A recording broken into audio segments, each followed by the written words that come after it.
पूरा हिंदुस्तान में यह बात फैला है कि हिंदुस्तान नाम का हिंदुस्तान यहाँ तो पूरा मुस्लिम राज कर रहा है। जैसे कि दिल्ली में हुआ मुस्लिम किया तरुण मर्डर है, थोड़ा सा बच्चा रंग दे देने के कारण हिंदुस्तान में हिंदू को मर्डर कर रहा है। मुस्लिम तो यह हिंदुस्तान है कि मुसलमान का देश। देखिए तरुण का माता क्या बोल रहा है। अभी तो बेटा कुछ भी नहीं सुनाई, तो देख इधर उधर गए थे आप लोग। अभी तो जब उनको मारेंगे गोली से जब तो मेरे को तसल्ली आएगी दिल के अंदर बेटा। मैं ये चाहती हूँ जो योगी सरकार करती है ना वही उनके साथ होए, उनके घर भी टूटे हैं और उनको मर्डर, उनका मर्डर हो बेटा। मेरा लाल तो चला गया और किसी का ना जाए। अभी तक कितने लोगों के ऊपर में कार्रवाई हुई, कुछ आपको पता है लगा? नहीं बेटा, मुझे ऐसे 16 लोग कह रहे, 16 लोग पकड़े गए हैं, पर अभी तक तो हमें दिखाया भी नहीं कौन कौन है कौन नहीं है। मकान सिर्फ एक का टूटा है?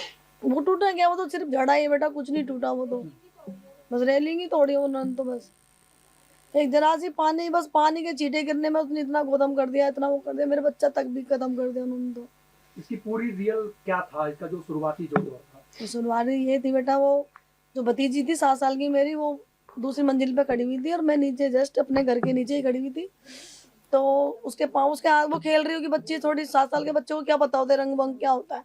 उसको छूट के, उसका पानी नीचे गिर गया, गुब्बारा नीचे गिर गया, उसको छूट के चंद जीटे उसके ऊपर, वो जो काली नाम की थी तो सायरा थी, उसके ऊपर गिर गए, उसके लग गया।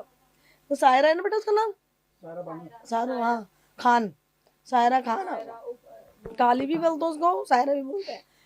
तो बस बेटा वो उसने उठ पटांग बोला, उसने बोला कि ठहर, तूने मेरे पे पानी के छींटे केस क्यों मारे? तो फिर कह रही रुक, अभी तुझे उठा के मेरे परिवार वालों से तेरा रेप करवाती हूँ। इतने से मैंने बोल दी भाई तुम ऐसे कैसे बोल रहे हो बच्ची के बारे में। इतनी सी देर में बेटा वो कॉल कर देती 20-25 जनों को, फिर उनमें से कुछ औरतें तो कुछ लेडीज होती है। तरुण की लड़ाई के अंदर में और जो गुब्बारे से जो रंग गया था, इसके अंदर में कितने समय का फर्क था कम से कम? तरुण को तो पता ही नहीं था।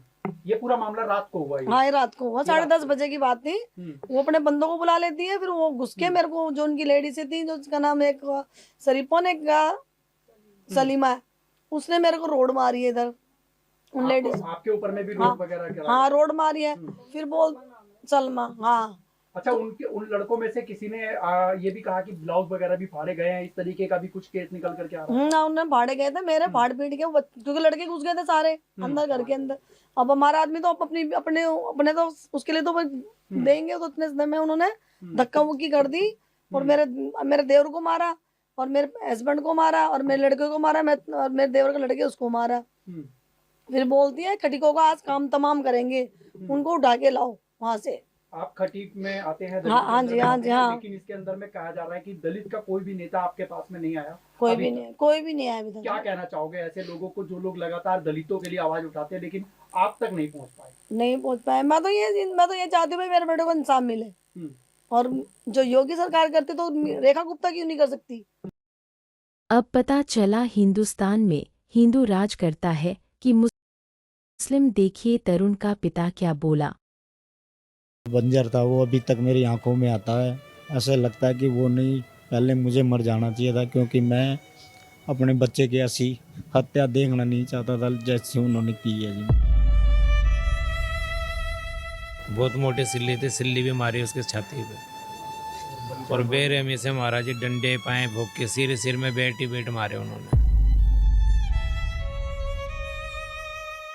क्योंकि वो तो इस हालत में नहीं था कि अपने पंजा यहाँ लगाने आएगा, कोई उसके खून से रंग के किसी ने लगाया जी, उन्हीं में से किसी ने। अच्छा, हाँ। घात लगा के उसकी क्या पता तलाश में बैठे हुए थे वो लोग, वो आते ही उसके ऊपर हमला चालू कर दिया जी। उन लोगों ने मतलब डंडे, लाठी और लोहे के वो पाइप थे जी, उससे मार के उसकी हत्या कर दी हमारे बच्चे की।